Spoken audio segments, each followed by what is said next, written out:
23-year-old Bam Adebayo dropping an easy 12, 17, and 6, and 2 in yesterday's win. Zach, how much better hit can he get? That stat line just keeps going. That's the scary thing. You know those 2 little mid-range jumpers Bam hit in the fourth quarter? Mm-hmm. Imagine when that becomes a more automatic shot for him. Then he can pump fake. Then his drive game opens up a little bit. Bam's got a long way to go, as good as he is, before his ceiling, and that is scary. Mm-hmm.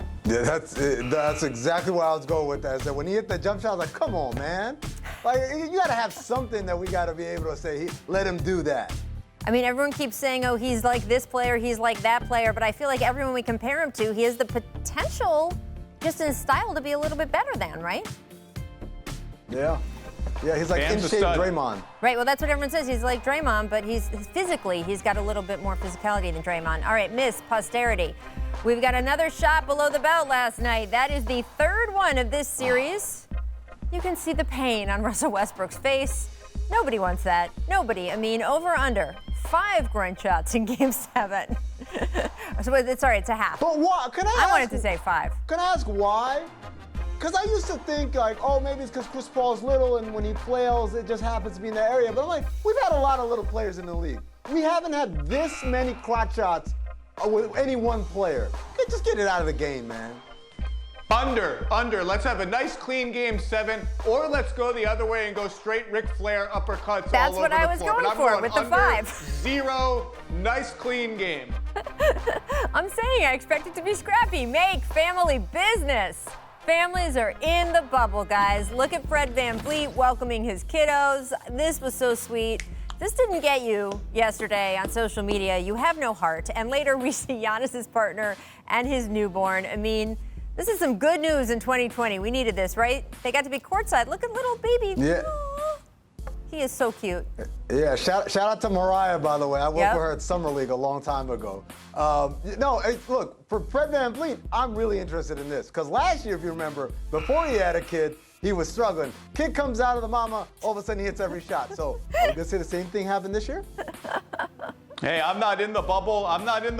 Never been in the bubble. Don't really want to go in the bubble. But by all accounts, a little touch of home might go a long way for these guys. Yeah, no I like doubt. how Jimmy said he's here for a business trip. Well, he's got a new baby, newish baby, so there is a little bit difference there. And by the way, you said shout out to Mariah, which is certainly true, Giannis' partner, but shout out to all of the wives, girlfriends, family members who had to go through quarantine. You were talking about having to go through a quarantine where you're staying in the same hotel room, cannot leave, with young children. And if anybody has spent time around young children, you know that is an accomplishment that is greater than what any of these guys are doing on the court. Just saying. All right, we mentioned Giannis.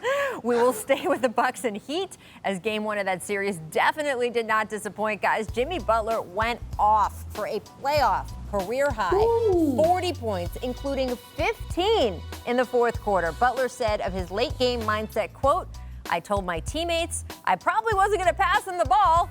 I made a couple shots and they said, that's fine with me. Butler even had his former teammate, Joel Embiid, tweeting about him, posting a cryptic, if, I'm not sure how cryptic that is. No. We all know what the end of that sentence was. Followed by Jimmy Butler, too good.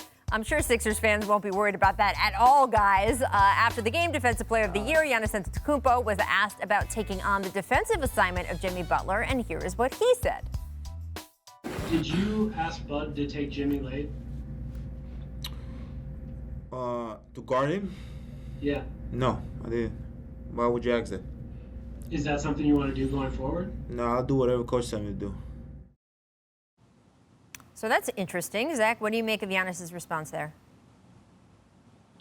Well, look, I feel like I'm living Groundhog Day. Didn't we have this exact same conversation last year? Why can Kawhi Leonard guard Giannis and be the number one option for the Raptors, but Giannis can't do the same thing for the Bucks? It's just sort of strange to me. I get he's a great help defender. You want him around the basket, but Jimmy Butler is eating your lunch, your dinner, your breakfast for one possession, for two possessions. Take that crazy wingspan, envelope Jimmy Butler, and see how those little 17-footers feel for him now. I don't understand why it doesn't happen. I don't understand why Giannis apparently can't play more than 35, 36 minutes in a playoff game until their backs are literally against the wall. I just don't get it. I'm kind of tired of having this conversation, to be honest. You know, Rachel, we played a bunch of clips of Jimmy driving and Jimmy dunking and Jimmy doing all these things. How many of those things did he do over a double team?